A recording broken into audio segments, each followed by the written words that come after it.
After a mom sold her dead son's bed at a yard sale, she was surprised when the buyer returned days later.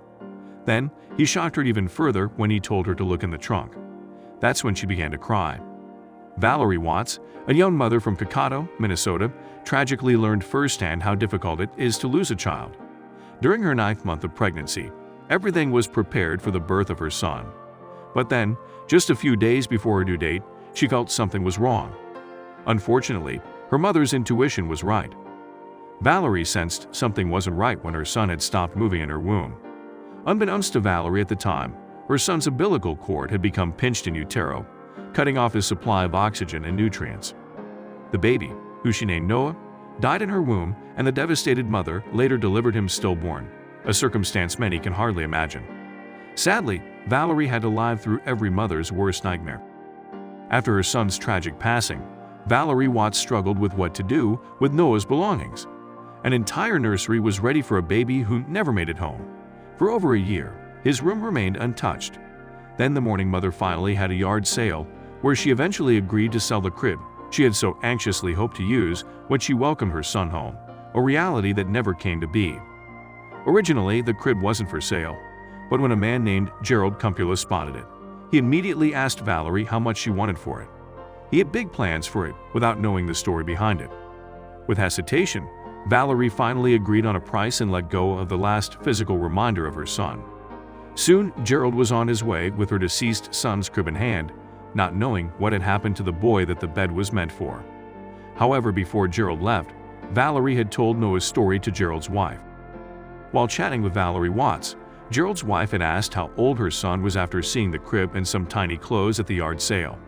She was crushed by the truth. As the couple was on their way home with the crib, Gerald's wife shared with him what Valerie had told her. He had simply assumed she was selling items her children had outgrown, but after hearing her story, he immediately knew what he was going to do. Understanding how important the crib was to the grief-stricken mother, Gerald explained, "We decided on our way home that this crib was going back." But there was a twist when it came to his plan. Gerald was going to put his talents as a carpenter to use and make some changes since he realized it wasn't realistic for Valerie to keep the crib in its existing form forever. Instead, Gerald transformed the crib into a piece of furniture that could be displayed anywhere in Valerie's home in memory of her son. Using his talent, Gerald took what was once an unused crib and a painful reminder, and he made it into a bench that honored Noah's memory, giving it a new purpose, a place where Valerie could sit and feel close to the baby she had lost. But Valerie had no idea what Gerald was up to just a few miles away in the workshop that he had set up in his garage. That is until a week after the sale when, to her total surprise, Gerald was back at her home days after buying Noah's bed.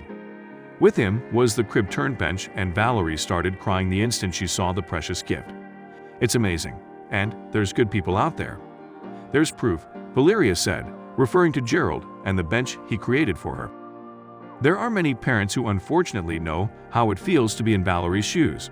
It's a loss that's hard to comprehend. No matter when the child is lost or how many years go by, the sorrow cuts deep.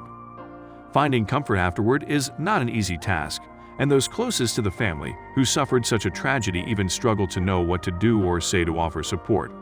It's heartwarming to see a complete stranger take a chance to bring someone who experienced such grief some type of joy. But Gerald succeeded, showing Valerie she isn't alone and others to feel compassion for the pain she experienced. Indeed, there are good people out there, and Gerald is certainly one of them.